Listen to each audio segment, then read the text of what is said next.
بسم اللہ الرحمن الرحیم۔ السلام علیکم دوستو۔ مصر کے ایک امیر آدمی کی کہانی۔ مصر کا ایک امیر بزنس مین تھا۔ اس کی عمر 50 سال کے لگ بھگ تھی کہ ایک دن اس کو دل میں تکلیف کا احساس ہوا، اور جب اس نے قاہرہ کے سب سے بڑے ہسپتال میں اپنا علاج کرایا تو انہوں نے معذرت کرتے ہوئے اسے یورپ جانے کا کہا۔ یورپ میں تمام ٹیسٹ مکمل کرنے کے بعد وہاں کے ڈاکٹروں نے اسے بتایا کہ تم صرف چند دن کے مہمان ہو، کیونکہ تمہارا دل کام کرنا چھوڑ رہا ہے۔ وہ شخص بائی پاس کروا کر مصر واپس آ گیا اور اپنی زندگی کے باقی دن گن گن کر گزارنے لگا۔ ایک دن وہ ایک دکان سے گوشت خرید رہا تھا جب اس نے دیکھا کہ ایک عورت قصائی کے پھینکے ہوئے چربی کے ٹکڑوں کو جمع کر رہی ہے۔ اس شخص نے عورت سے پوچھا، تم اسے کیوں جمع کر رہی ہو؟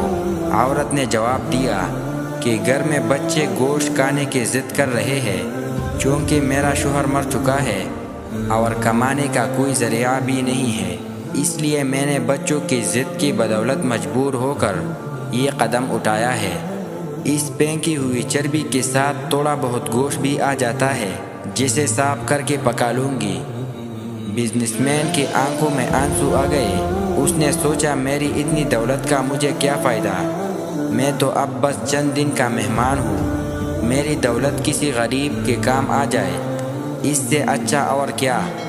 اس نے اسی وقت اس عورت کو کافی سارا گوشت خرید کر دیا اور قصائی سے کہا، اس عورت کو پہچان لو، یہ جب بھی آئے اور جتنا بھی گوشت مانگے اسے دے دینا اور پیسے مجھ سے لے لینا۔ اس واقعے کے بعد وہ شخص اپنے روزمرہ کے معمولات میں مصروف ہو گیا۔ کچھ دن اسے دل میں کسی تکلیف کا احساس نہ ہوا تو اس نے قاہرہ میں موجود لیبارٹری میں دوبارہ ٹیسٹ کرائے۔